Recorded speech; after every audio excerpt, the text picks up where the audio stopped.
भारतीय संस्कृतीचे जतन व गुरुशिष्य परंपरेचा गौरव करण्यासाठी तसेच समाजात नैतिक मूल्य रुजविण्यासाठी अखिल भारतीय श्री गुरुदेव सेवा मंडळातर्फे गुरुकुंज आश्रमात राष्ट्रसंत श्री तुकडोजी महाराजांच्या महासमाधीसमोर गुरुपौर्णिमा उत्सवाचे आयोजन करण्यात आले। सकाळी 4 वाजता उपसर्वाधिकारी बाबाराव पाटील यांच्या हस्ते महासमाधीचे पूजन व अभिषेक करण्यात येईल। त्यानंतर सामुदायिक ध्यान व त्यावरील चिंतन सर्वाधिकारी प्रकाश वाघ करणार आहे। सकाळी 8 ते 9 डॉक्टर सागर बांबल यांचा खंजेरी भजनाचा कार्यक्रम सादर होणार आहे। सकाळी 10 ते 11 कुमारी धनश्री खंडारे ही भक्ती संगीताचा कार्यक्रम सादर करतील।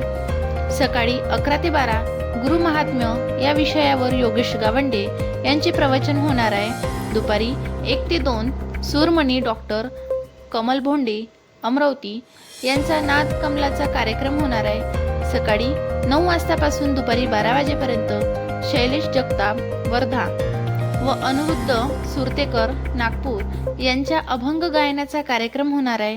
दुपारी 12 ते 1 कुमारी स्नेहल संत हिंगणघाट हे गुरुवंदना सादर करणार आहे। दुपारी 2 ते 3 या वेळेत अमरावतीच्या कुमारी स्वरा केतकर अभंगवाणी सादर करतील।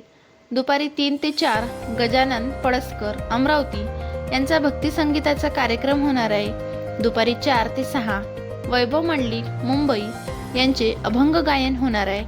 सायंकाळी 7 वाजता सामुदायिक प्रार्थना व त्यावरील चिंतन अरविंद देशमुख करतील।